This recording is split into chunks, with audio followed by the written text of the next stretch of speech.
And we're back with some more Hamilton Tigers franchise mode in FHM 11. And in this one, we have the start of the Year 9 playoffs, starting out against the Montreal Canadiens, who were 55, 25, and 2 on the regular season. Very similar record to us. And this is going to be a big playoff year for Luke Richardson, as due to a couple of disappointing first round exits in past playoffs, he is certainly on the hot seat. As if we cannot get past the Montreal Canadiens here in the first round, then we may very well have to fire him. So here we go. Game number 1 against Montreal will be a 5-1 Hamilton victory. That's what you like to see. Shots are 29-25 in favor of Hamilton. 3 stars of the game: Ryabkin, Bjork, and Lundborg. First period, you have a goal for Lundborg from Lundqvist and Bjork. And then in the second period, you have Frundell with the goal from Nemetz and Lundborg to make it 2-0. Then you have Marchenko on the power play 9 seconds later from Levchinov and Ryabkin. And then it's Yurichek from Bjork and Ryabkin to make it 4-0, heading into the third, where it's Levchinov from Harley and Ryabkin to make it 5-0, and then Cole Caulfield with the only goal of the game for Montreal to make it 5-1. But that is a convincing win over Montreal in game number 1. All right, here we go. Game number 2 against Montreal will be a 4-3 Hamilton victory. That is what you like to see. Shots at 39-27, this time in favor of Montreal, but we still pull off the win. 3 stars of the game: Ryabkin with 4 points, Slavkovsky and Bjork. First period, Owen Hayden with the goal from Ryabkin and Bjork to make it 1-0. In the second period, you have back-to-back Montreal goals with Slavkovsky, Line, and Caulfield to make it 3-1. But then it's Ryabkin from Bjork to make it 3-2. And in the third period, it's Ryabkin again from Bjork and Marchenko to make it tied. And then Marchenko breaks the tie from Ryabkin to make it 4-3 victory. And we're up 2-0 in the series. All right, come on, keep this going. Keep this going, boys. Game number 3, we have a 4-3 Montreal victory. Shots are 41-36 in favor of Montreal. 3 stars of the game: Line, Frundell, and Schaefer. First period, you have Line scoring first for Montreal to make it 1-0, but then it's Ryabkin from Marchenko and Bjork to make it 1-1, and then Frundell from Lundborg and Nemetz to make it 2-1. Heading to the second period, where you have 2 more Line goals to make that a Patrick Line hat-trick to make it 3-2 Montreal. But then in the third period, it's Matt Schaefer to make it 4-2. Anton Frundell, not long after, makes it 4-3 from Lundqvist and Eklund, but it is not enough to pull off the victories, so we are at 2-1 in the series. All right, game number 4 will be a 5-2 Montreal victory. You do not like to see it. Shots are 41-36 in favor of your Hamilton Tigers, but they get the victory. 3 stars of the game: Sergachev, Schaefer, and Wallstedt. First period, Marchenko with the power play goal from Ryabkin and Nemetz makes it 1-0, but then it's Matt Schaefer for Montreal to make it 1-1, heading into the second period, where it's Vigo Bjork from Hayden, shorthanded, to make it 2-1, but then it's all Montreal, as Cole Perfetti also shorthanded gets the goal to make it tied at 2. Patrick Line with another one makes it 3-2, and then heading into the third period, you have Sergachev with the goal, and then Connor Schmidt with the empty netter to make it a 5-2 Montreal victory, and we are tied at 2 in the series. Okay, pivotal game number 5. Come on, boys. That is going to be a 4-1 Montreal victory. Shots are 32-20 in favor of Hamilton Tigers. 3 stars of the game: St. Louis, Wallstedt, and Perfetti. First period, you have Breck Liskey with the goal to make it 1-0 Montreal. And then in the second period, you have Jordan St. Louis to make it 2-0. Third period, you have Ryabkin with the lone goal of the game for us from Marchenko and Harley to make it 2-1. But then it's Slavkovsky and Martinson to make it 4-1, and we are now all of a sudden in the corner, and Levchinov goes down with an injury. How long is it? It's a 1% injury. That's a 2 to 3 weeks injury, so he is on the injury list, and we are down one of our better defensemen, unfortunately, to rub the salt in the wound of what has already been 3 straight losses against the Montreal Canadiens. So here we go, going into this game number 6. Come on, Hamilton. There it is. Dane Bucher with the goal from Murnieks and Romano to make it 1-0 halfway through the first period. And we are heading to the second, up 1-0. Oh, there's a goal from Montreal. Aiden Young with the goal to make it 1-1 late in the second period. And we are heading into the third period tied. There it is. Thomas Harley with the goal from Adam Nemetz makes it 2-1 early in the third period. Can we hold this lead? Give me one more. There it is. Harley with another one from Bjork, and Marchenko makes it 3-0, or 3-1, I should say. Is that it? Yep. Vigo Bjork with the insurance marker from Hayden and Ryabkin to make it a 4-1 victory. We are going to 7. Good job, boys. Shots are 40-34 in favor of Montreal. 3 stars of the game: Harley, Gajan, and Bjork. Okay, we pushed it to a game 7. Let's see what happens. Come on, Hamilton. We're on home ice now. And nothing doing the first period. We are scoreless. Come on, there you go. Niels Lundqvist with the goal from Harley and Frundell to make it 1-0. But then immediately afterwards, it's Montreal with the goal. Connor Schmidt to make it 1-1. And then another Montreal goal. Aiden Young. Come on, boys. Oh, no. Asher Gingras with the 3-1 goal. All right, there's 3-2. Matthew Savoie with the goal from Vic and Harley.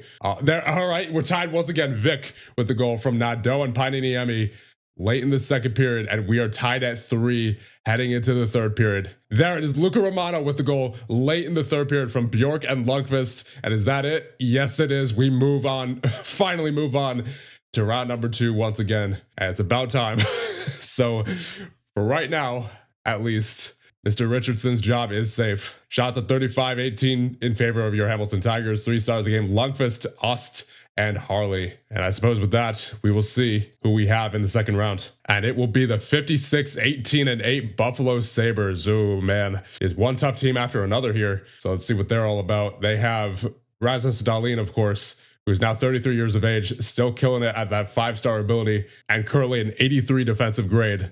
So we have to figure out a way to beat him on defense. So let's get right into it. Round number 2 against the Buffalo Sabres underway. Game 1 sim game. That will be a 3-1 Buffalo victory.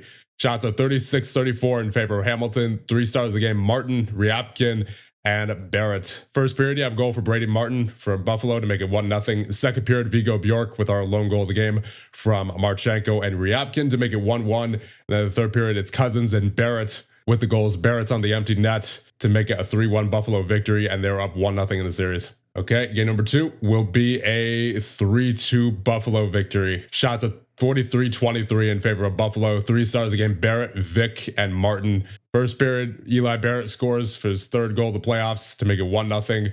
Second period, Faye scores to make it 2-0 on the power play. And then you have Matthias Vic with the goal from Savoie and Nadeau to make it 2-1. Heading into the third period where Nick Robertson scores for them. And then 5 seconds later, Niels Lundqvist scores from Ryabkin to make it interesting at 3-2. But unfortunately, that would be it. And we're now down 2-0 in the series. All right, time for game number 3. That will be a 4-3 Buffalo victory. And we are down 3-0 in the series. Buffalo's a really good team, it seems. Shots are 31-28 in favor of Buffalo. 3 stars a game. Faye, Savoie, and Barrett. First period, Barrett gets another one. He has been killing us so far in this series. And then Sam Faye follows up with a goal of his own to make it 2-0. But then you have Adam Juricek for us from Frundell and Eklund to make it 2-1. And then Matthew Savoie from Harley and Lundqvist to make it 2-2. Heading in the second period where Barrett nets another one to make it 3-2. And then the third period, you have Owen Hayden. So we tied up at 3 from Bjork and Marchenko. But then it's Brady Martin with the goal to cap off the game. And unfortunately, we find ourselves in a big hole. Okay, elimination game number 4. We really got to turn this series around somehow, but we'll take it one game at a time here. First period underway. Buffalo gets one right off the bat for Brady Martin, and it's already 1-0. And there's another one. Rasmus Dahlin. The score hasn't updated yet, but it is in fact 2-0 as Dahlin gets the goal. And there's the score updating. But Victor Eklund gets the goal for us, making it 2-1 halfway through the first period. But there's 3-1. Brady Martin with another. He has been an absolute thorn in our side in this series. And there's 4-1 Nick Robertson. And we are not even out of the first period yet. This is not looking good. We're going to need a big second period here. Come on, boys. Come on, boys. Big second period. And it doesn't look like it's going to happen. Yeah, Eli Barrett with another one. Yeah, Barrett and Martin and Faye. Really, that whole line has been killing us in this series. And heading in the third period, down by 4, not looking good.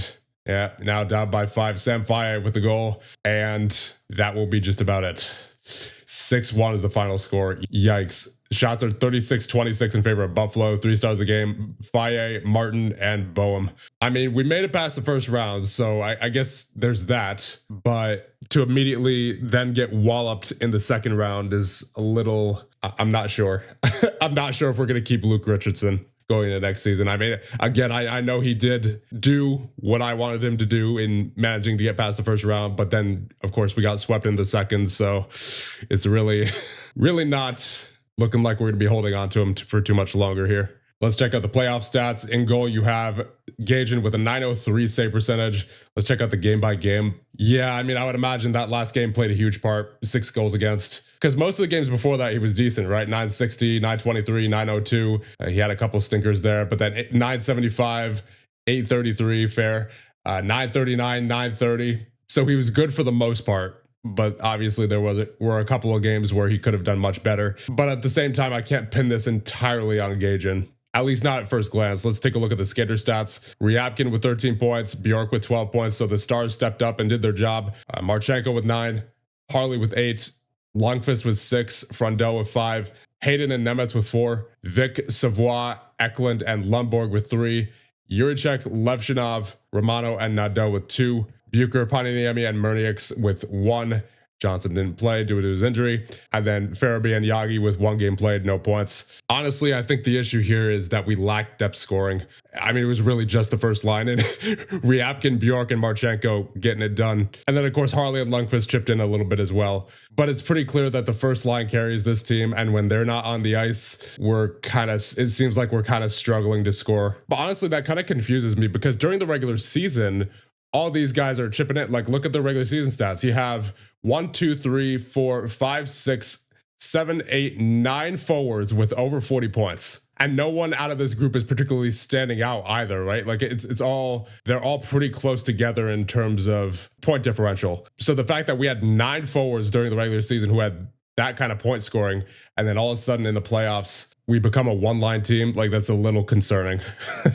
And again, I'm not absolving Gagin of all responsibility here. I do think that his performance in a couple of games was a deciding factor, but I don't think he's entirely to blame either, like he was last season, because he did have some really good games in there. And obviously during the regular season, he's a very stable goaltender. So I would like to believe in Gagin. And so with that, we'll advance through the rest of the playoffs of year number 9 and see who wins the Stanley Cup. And the 2032-33 Stanley Cup champions are the Buffalo Sabres. They last won in 2027.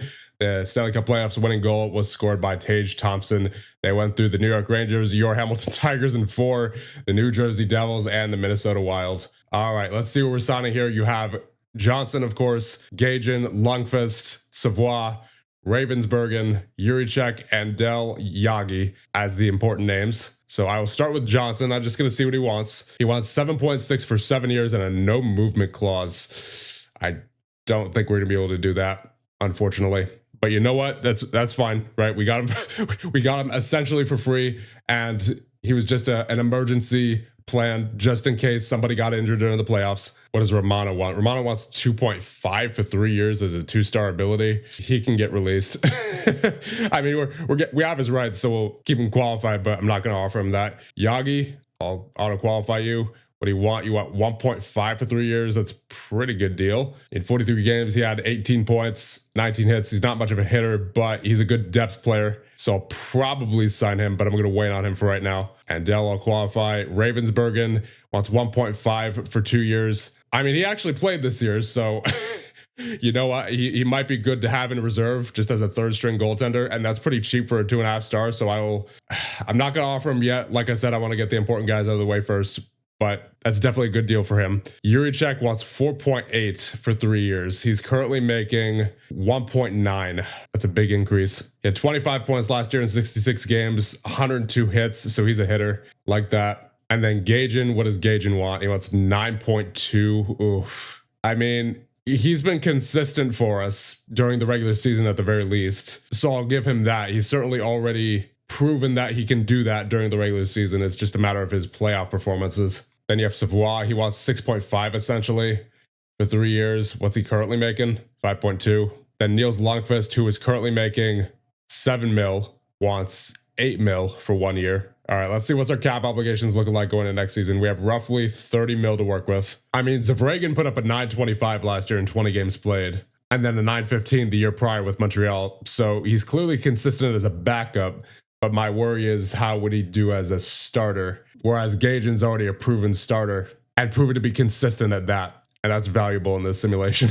We could also give Ravensbergen a chance. But again, Gagin is the proven guy here. So I don't blame him for asking for the amount of money that he's asking for, but it's just a little much. And besides, I'm still Still trying to get over the Shesterkin situation from the Rangers GM mode. So I think ever since then, I've just been really cautious about offering goaltenders this kind of money. Although I guess the difference here with Gagin compared to Shesterkin is that Gagin has actually been consistent in the simulation. Like I said, it's just a matter of his playoff performances. If he was more consistent during the playoffs, then I would definitely give this to him. But I'm just contemplating his NHL playoff stats. In his first playoff run with LA, his first full playoff run anyway, he had 19 games played, a 912 save percentage. And then the following year, he joined our team and in 5 games played had an 871. And then this year in the playoffs with 11 games played, he had a 903. Can I give you 1 year?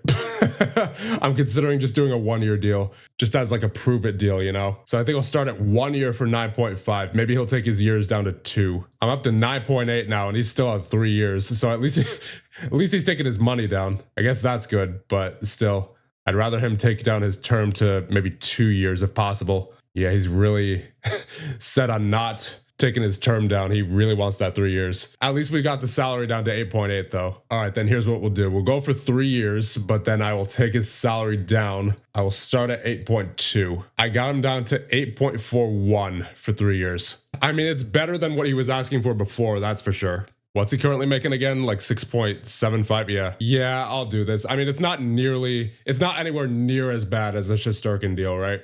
So, I mean, there's that.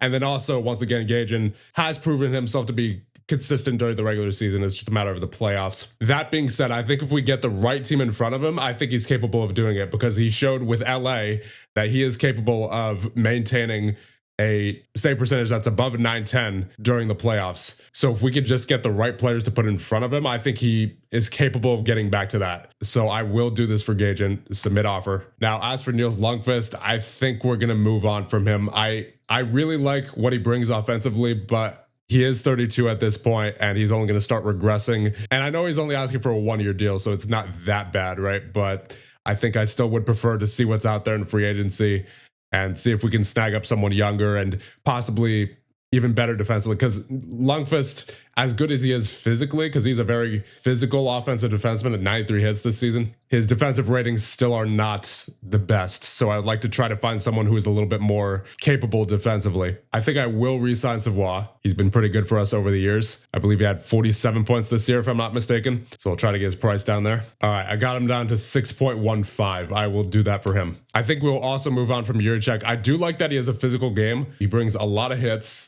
In just 66 games played this year at 102, is consistently bringing over 100 hit seasons. But what I don't like about Jiricek is his defensive grade, only at 58. And that's not really where I would like it to be for a defensive defenseman, for a defenseman whose top priority is defense. So I think we'll pass on Jiricek for right now. Then you have Ravensburgen, who I think I will re-sign because it's going to be valuable to have a third string goaltender who we can call up in an emergency. So I will give him this. I will also sign Adam Mandel and Yannick Yagi as well. Okay, what are we looking like for cap next season? 13.6 is what our cap space is at. Who all is left? You have Johnson, Lundqvist, Jiricek, Romano, and Byström. Yeah, I don't think we're able to afford the kind of contract that Johnson wants. That is good value for 4-star ability, but he's already 30 years of age and he wants 7 years and a no movement clause. That's, yeah, no thanks. So I think that'll be about it for the player re-sign stage. Let's make our way to the NHL awards. All right, time for the awards ceremony. For the Ted Lindsay, Art Ross, Maurice Richard, and Lady Bing trophy, you have Connor Bedard,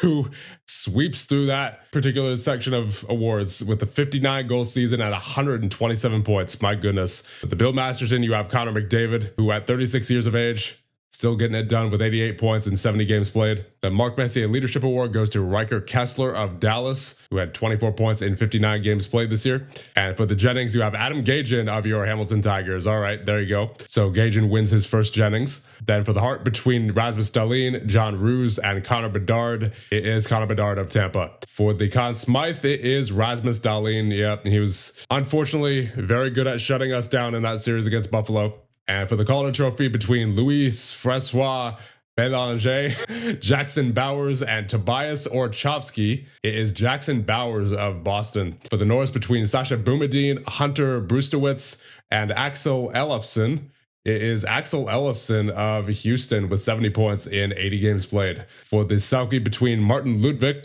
Anton Frondel, and Miroslav Kochi, it is Miroslav Kochi of Vegas with 55 points. For the Vesna between Jesper Wallstedt, Tobias Orchovsky, and Nico Dawes, it is Tobias Orchovsky of Houston with a 931 save percentage and 2 shutouts in 53 games played. My goodness. And for the GM of the year between Daryl Metcalf, Chris O'Hearn, and Tim Pattison, it is Chris O'Hearn of Houston. And for the Jack Adams between Tim Kennedy, Ryan Warsofsky, and Marty Reisner, it is Marty Reisner of Houston. All right, we're on June 23rd, so let's sign some prospects. We have quite a few deadlines coming up. You have Torquay, I'll pass on him. Straka, pass. Slakta with a 3.5 star potential. I guess I'll sign him. Maroney, pass. Mikola, pass.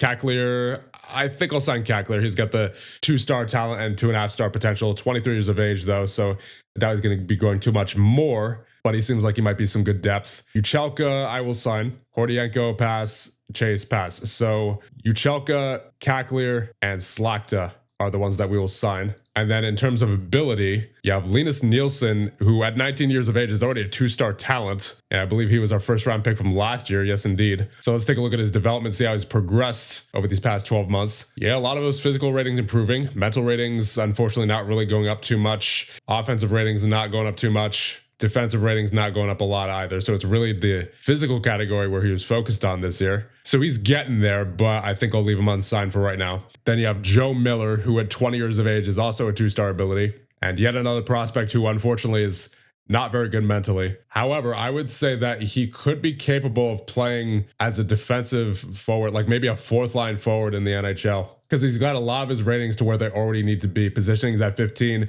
hitting's at 15, checking at 15, defensive read is at 17. Then you have physical ratings, agility, balance, and speed all at 16. Offensive ratings are respectable. So I think I might actually sign Joe Miller. He could be a useful depth player. Yeah, let's get Joe Miller on board. But I think that will be it for prospect signings. I mean, we'll see what happens in the draft, but I'm not expecting to get anyone who's going to be NHL ready right out of the gate. And here's our 2032-33 season summary. We reached the playoffs at a winning season and at a winning percentage of 600 or better. We had a longevity bonus of 8. Total season score of 27. Total career score so far of 162. I'll put tactics up to 17 and player motivation up to 15. Oh, and it seems our offensive coach, Marty Jelena, I believe, has retired. Yes, indeed. And for our new offensive coach, we have hired Matt Sundin, who has an excellent for coaching forwards, very good for offensive training, and good for defensive training. Only above average for coaching prospects, but you know what? At this point, we're just focused on winning now. And now let's take a look at our roster, see what we need. In goal, we have Gajan, Zavragan, Ravensbergen. I'll send Slakta down. So we're good in goal. On defense, you have Levshinov, Harley, Lomborg, Paininiemi, Hayden, and Cacklier.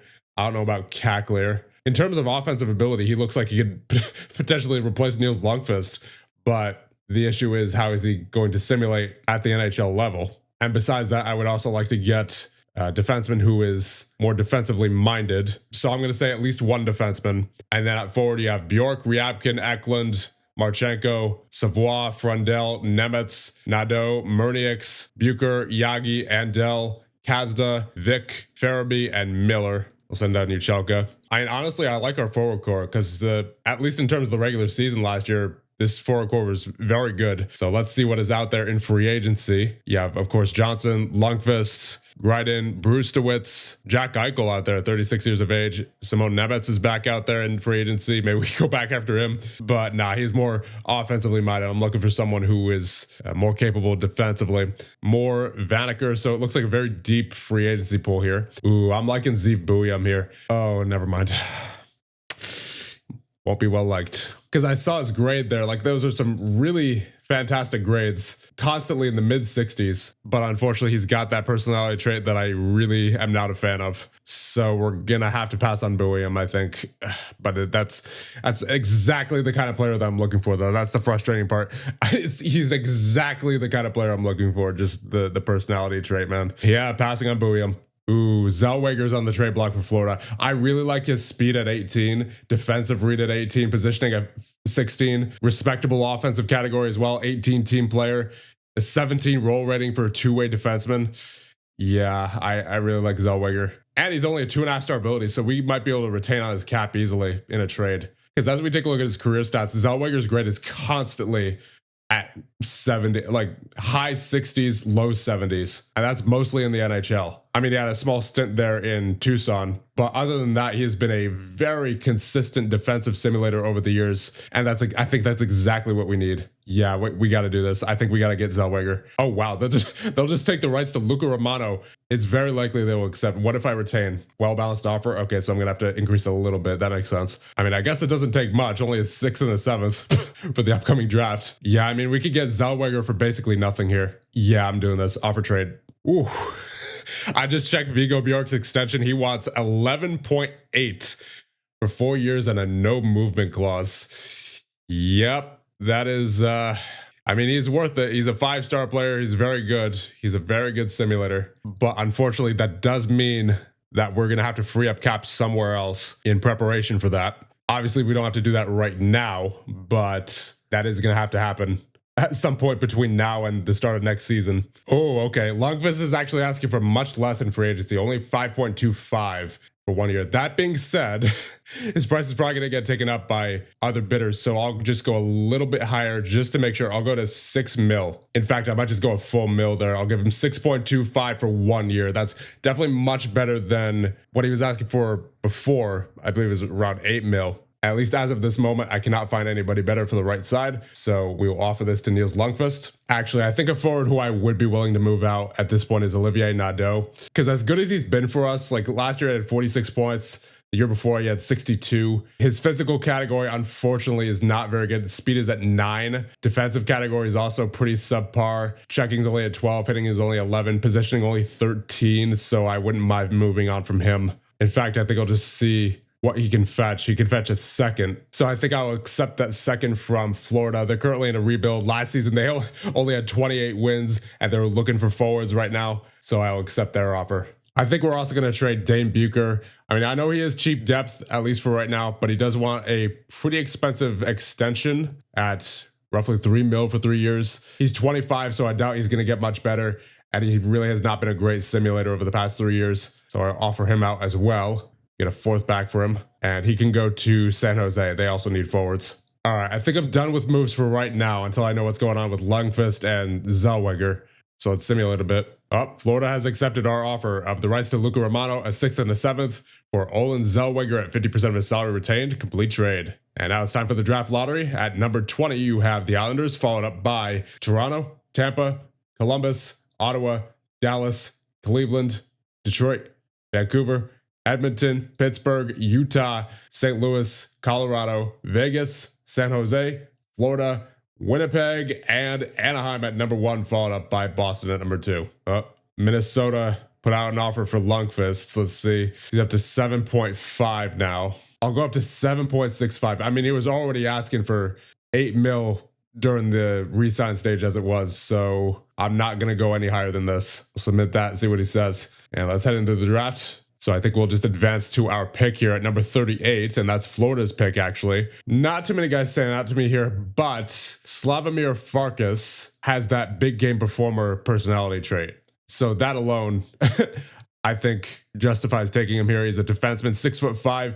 So Slavomir Farkas, welcome to the Hamilton Tigers. Ooh, Konstantin Averchenko has that same personality trait as well. And he's also a 2.5-star potential. So Averchenko, welcome to the Hamilton Tigers. And I think now we will just simulate through the rest of the draft. Okay, Niels Lundqvist has signed on with us for 1 more year. We'll see what he does. It's a little bit more money than I was hoping for him, but I'll take it. It's less than what he was asking for in the re-sign stage. And we are now at 83.48 million on our salary cap. For right now, I'll send down Ravensburgen. On defense, you have Levchinov, Lundqvist, Harley, Lundborg, Zellweger, Hayden, and Paininiemi. Then at forward, you have Bjork, Ryabkin, Nemetz, Savoie, Frundell, Eklund, Marchenko, Murnieks, Yagi, Andel, Kazda, Vic, Farabee, and Miller. To be honest, I think I'm going to end it here because I have a lot to think over right now. I want to make sure that this team is optimized going into next season. And when I say optimized, I do not only mean with the roster, but with